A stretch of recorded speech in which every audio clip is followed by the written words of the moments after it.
Hello guys, how are you? I hope you all are doing excellent. This is Ashim Mishra, came up with my channel Yours Medicos Library. So guys, इस video में हम surgery के नए topic में आए हैं जो acute purulent surgical infection है. ओके गाइज, ये टॉपिक मैंने अपने यूनिवर्सिटी से उठाया है. ओके जो KBSU का मटेरियल है. ओके सो गाइज, आप देख सकते हैं ये नाम acute purulent surgical infection. Okay इसको हम ब्रेक करते हैं. एक्यूट का मतलब क्या होता है कि सडन ओके और शॉर्ट पीरियड तक रहता है. पुरुलेंट मतलब पस और सर्जिकल मतलब होता है कि जो सर्जरी के दौरान जो इन्फेक्शन होता है, सर्जरी के दौरान जो ये पस कॉज होता है, जो इन्फेक्शन स्प्रेड होता है. ओके तो उसका पूरा मिला के हमें इसके बारे में पढ़ना है. ओके सर्जरी के दौरान, सर्जरी के बाद, ओके या सर्जरी से पहले क्या क्या चीज़ें हमें ध्यान रखनी पड़ती है ताकि इन्फेक्शन ना स्प्रेड हो. ओके और कैसे वो स्प्रेड हो रहा है, एंट्रेंस गेट क्या है. ओके वो सब हम इसको देखेंगे और इस वीडियो में हम बेसिकली हम ध्यान देंगे डेफिनेशन और क्लासिफिकेशन पर. ओके फिर आगे धीरे धीरे मैं इसको बताते जाऊंगा डिटेल में. और गाइज, मैंने ये जो टॉपिक है इसको 5-6 पार्ट में डिवाइड किया है. मैंने जानबूझ के इसको पार्ट वाइज डिवाइड किया है ताकि आपको कंटेंट शॉर्ट में मिले और कम टाइम में मिले. ओके मैं ड्यूरेशन नहीं बढ़ाना चाहता इसका ताकि आपको ज़्यादा टाइम ना लेना पड़े. ओके मैं कोशिश करूँगा कि जितना शॉर्ट वीडियो बन सके और एक साथ में इस टॉपिक को मैं जल्दी जल्दी वीडियो अपलोड करते जाऊँगा ताकि आपको इजीली कनेक्ट रह पाएँ. ओके तो एक बार और इस डेफिनेशन को समझ लेते हैं कि एक्यूट पुरुलेंट सर्जिकल इन्फेक्शन का मतलब होता है कि सर्जरी से पहले या सर्जरी के दौरान या सर्जरी के बाद कोई भी तरीके का इन्फेक्शन जो पस कॉज करे. ओके तो उसको हम बोलते हैं acute purulent surgical infection. Okay और इस वीडियो में हम डेफिनेशन और क्लासिफिकेशन के बारे में डिस्कस करेंगे. सो गाइज, ज़्यादा टाइम न लेते हुए मैं इसको कंटिन्यू करता हूँ. So let's begin guys. आइए अब हम समझते हैं डेफिनेशन. ओके सो डेफिनेशन जैसे हम समझ लें कि जो इन्फेक्शन होता है, इन्फेक्शिया. ओके ये टर्म इंट्रोड्यूस किया था बाय गुफलैंड ने. ओके कौन से टाइम में? 1841 में. ओके तो इसका डेफिनेशन अगर सिंपल शब्दों में समझना चाहें तो एक माइक्रो ऑर्गेनिज्म है जैसे ह्यूमन बींग, उसके अंदर माइक्रो ऑर्गेनिज्म एंटर किया. ओके वहाँ जाके वो मल्टीप्लाई किया और जिससे वो डिजीज़ कॉज कर दिया. ओके तो ये तरीके का सिंपल डेफिनेशन है ओके इन्फेक्शन का.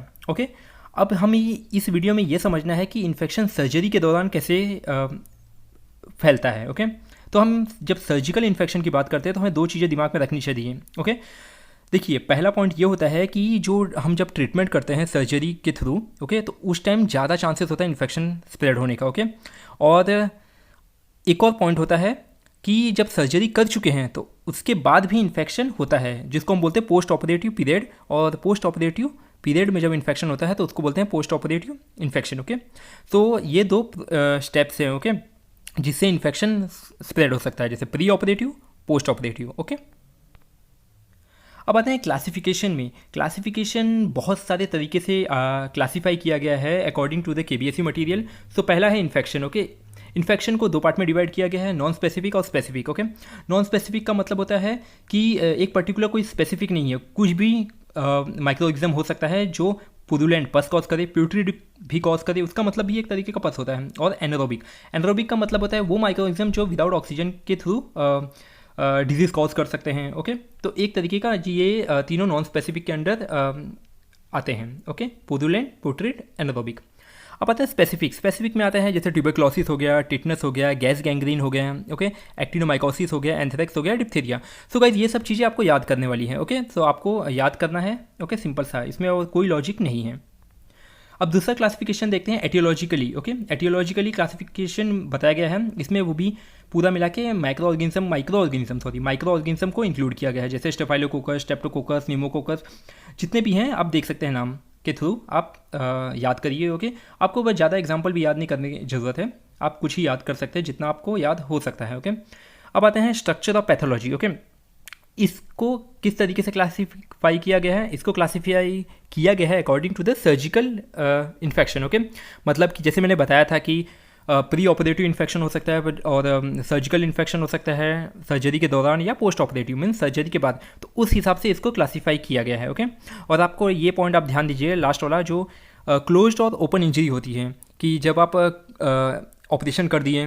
ओके तो आपने जब सूचरिंग किया तो आपको बहुत ध्यान से करना पड़ता है क्योंकि इन्फेक्शन के स्प्रेड होने के चांसेस बहुत ज़्यादा रहते हैं क्योंकि वो सब चीज़ें एंट्रेंस होती हैं. इन्फेक्शन को एंटर, एक गेट होता है जिससे इन्फेक्शन अंदर एंटर कर जाता है. ओके तो आपको बहुत सारी चीज़ें ध्यान रखनी पड़ती है बिफोर ऑपरेशन और आफ्टर ऑपरेशन, क्योंकि बिफोर ऑपरेशन आपको बहुत सारी चीज़ें सैनिटाइज करनी पड़ती हैं, बहुत सारी इक्विपमेंट सैनिटाइज करने पड़ते हैं, ओके। और after operation to same procedure करना पड़ता है, नहीं तो इन्फेक्शन इजीली स्प्रेड हो जाता है, ओके।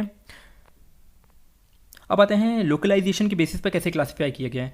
गाइज इसमें लेजन्स का मतलब क्या होता है कि एक तरीके का डैमेज होता है, आप बाहरी तौर पर देख सकते हैं कि ये डैमेज, ओके, ये डैमेज कहीं भी हो सकता है और वो एक एंट्रेंस प्रोवाइड करता है, एक गेट प्रोवाइड करता है जिसमें माइक्रो ऑर्गेनिज्म इजीली एंटर कर जाते हैं और वहाँ से वो पस, प्यूट्रीड और पुरुलेंट पस कॉज करते हैं, ओके। और वो इन्फेक्शन धीरे धीरे कॉम्प्लिकेट एक्यूट से क्रॉनिक में कन्वर्ट होता है, ओके। तो आप देख सकते हैं लेजन कोई भी हो सकता है, स्किन का, सबक्यूटेनियस टिश्यू का, स्कल, ब्रेन, नेक, चेस्ट, मीडियास्टिनम, जितने भी हैं ये सब दिए हुए हैं, उसके लेजन्स हो सकते हैं, ओके। तो ये एक तरीके का क्लासिफिकेशन है। अब आते हैं क्लिनिकल कोड्स के बेसिस पर। इसमें दो पार्ट में डिवाइड किया है, एक्यूट और क्रॉनिक, ओके। एक्यूट में जैसे मैंने बताया था पहले कि एक्यूट का मतलब होता है सडन, ओके, सडनली कॉज होता है, ओके, और शॉर्ट पीरियड तक रहता है। और क्रॉनिक मतलब होता है कि धीरे धीरे ग्रेजुअली, ओके, रहता है। तो एक्यूट और क्रॉनिक पुरुलेंट इन्फेक्शन होते हैं, ओके। एक्यूट को लोकलाइज्ड और जनरलाइज्ड के पार्ट में भी डिवाइड किया है, ओके। तो आप ध्यान दे सकते हैं कि ये एक तरीके का क्लासिफिकेशन है जिसको KBSU के मटेरियल के थ्रू डिवाइड किया गया है, ओके। तो आप इसको समझिएगा, okay.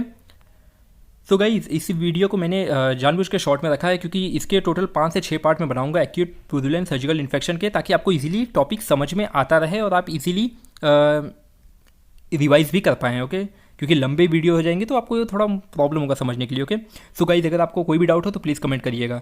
So thank you so much guys for your attention, and if you get any benefit from this so please hit the like button and subscribe my channel. Thank you so much guys.